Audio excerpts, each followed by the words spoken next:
எல்லோருக்கும் வணக்கம்.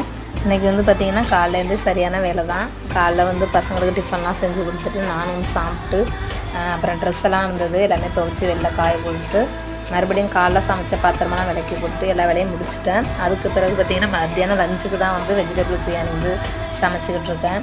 ஏன்னா பசங்க வந்து காயே அதிகமாக சேர்த்துக்க மாட்டேங்கிறாங்க. இப்போ வெயில் டயத்துலேயும் மீன் இதேமாரிலாம் வந்து சேர்த்துக்கிட்டா எல்லாேருக்கும் வந்து வான்மிட்டு இதேமாரி ஃபீவர்லாம் வந்துக்கிட்டு இருக்குது. அதுக்காக தான் வந்து பார்த்திங்கன்னா நான் காய்கறி கலவை சாதமே செஞ்சு கொடுத்துடலாம்னு ரெடி பண்ணிகிட்ருக்கேன். திடீர்னு பார்த்திங்கன்னா மழை தூரிட்டுன்னு பபுள் வந்து சொன்னான். அதுக்கு பிறகு ஓடி போயிட்டு எடுத்துகிட்டு வந்து வறண்டாவில் வந்து ட்ரெஸ் எல்லாம் காய போட்டு அதுக்கப்புறம் பசங்கள்லாம் வந்து குளிப்பாட்டி விட்டுட்டு நான் வந்து குளிச்சுட்டு காய்கறி சாதம் ரெடி ஆகிட்டு அப்புறம் பசங்களுக்கு எடுத்து கொடுத்துட்டு நானும் சாப்பிட்டேன். இன்றைக்கி மத்தியானம் சாப்பாடு வந்து பார்த்திங்கன்னா காய்கறி சாதமும் உருளைக்கிழங்கு வருவோம் தான். உங்கள் வீட்டில் என்ன சாப்பாடுங்கிறத கண்டிப்பாக கமெண்ட்ஸில் சொல்லுங்கள். பாய்.